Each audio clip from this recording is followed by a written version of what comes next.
El autocontrol es la capacidad de ejercer dominio sobre uno mismo, es decir, controlar las propias emociones, comportamientos, deseos o simplemente estar tranquilo. Desde el área de prevención de Proyecto Hombre queremos compartir con todos vosotros y con todas vosotras cómo podemos mejorar nuestro autocontrol. Si tienes dificultades para controlar tu comportamiento, lo primero que debes saber es que es posible mejorar tu capacidad de autocontrol, porque de lo contrario difícilmente vas a poder hacerlo. Así que ten una actitud positiva y pon de tu parte para regular tus emociones y tu comportamiento. Es primordial que seas consciente de lo que quieres controlar y que sepas qué es lo que quieres cambiar. Además, ser consciente te ayuda a detectar las situaciones problemáticas, lo que te va a permitir reaccionar a tiempo. No dependas de tu fuerza bruta. Las personas tenemos un límite y el autocontrol no significa que tengamos que luchar a contracorriente. Por ejemplo, si estás en casa y tienes algún conflicto con algún miembro de tu familia, quieras controlar la situación quedándote en el mismo sitio donde se ha desarrollado el conflicto. Pero una buena alternativa es tomarte unos minutos de descanso y desplazarte a otra habitación para recapacitar y volver a la normalidad en vez de esforzarte por aparentar que tienes todo bajo control.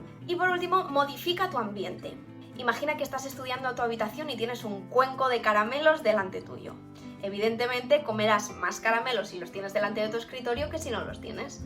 Por tanto, modificar el ambiente es una buena estrategia para el autocontrol.